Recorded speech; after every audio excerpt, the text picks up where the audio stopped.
ఊపిరితిత్తుల సమస్యలతో బాధపడుతున్నారా? RNC super speciality hospital Chintal Kutbullapur. ఏపీలో సార్వత్రిక ఎన్నికల వేళ జనసేనకు కేంద్ర ఎన్నికల సంఘం గుడ్ న్యూస్ చెప్పింది. జనసేన పార్టీకి ఎన్నికల గుర్తుగా గాజు గ్లాసును మరోసారి కేంద్ర ఎన్నికల సంఘం కేటాయించింది. ఈ మేరకు ఆ పార్టీకి ఎన్నికల సంఘం మెయిల్ ద్వారా సమాచారం పంపింది.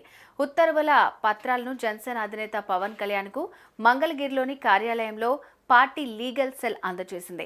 ఎన్నికల సంఘం తీసుకున్న నిర్ణయంపై పవన్ కళ్యాణ్ హర్షం వ్యక్తం చేశారు.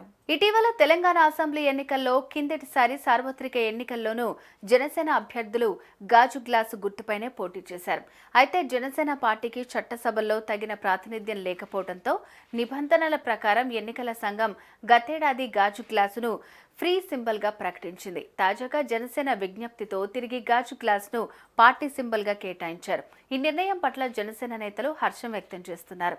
అదేవిధంగా ఈసారి ఎన్నికల్లో కూడా గాజు గ్లాసు గుర్తుపైనే అభ్యర్థులు ఎన్నికల బరిలో నిలవనున్నారని జనసేన తెలిపింది. ఇక ఈసీ ఉత్తర్వులు కాపీలను Janasena legal cell chairman Sambasiva Pratap Pawan Kalyan కు అందజేశారు. ఈసీ నిర్ణయంపై పవన్ కళ్యాణ్ హర్షం వ్యక్తం చేశారు. ఎన్నికల సంఘం అధికారులు, సిబ్బందికి ధన్యవాదాలు తెలిపారు. ఏపీలో మరికొద్ది వారాల్లో అసెంబ్లీ ఎన్నికలు జరగనున్నాయి. ఈ అసెంబ్లీ ఎన్నికల్లో టీడీపీ, జనసేన పార్టీలు కలిసి పోటీ చేయాలని నిర్ణయించాయి. త్వరలో జరగనున్న ఏపీ అసెంబ్లీ ఎన్నికలతో పాటు లోక్సభ ఎన్నికలకు జనసేన అభ్యర్థులు గాజు గ్లాసు గుర్తుపైనే పోటీ చేయనున్నారు. దాంతో జనసేనకు ఎన్నికల గుర్తు సమస్య తొలగిపోయింది.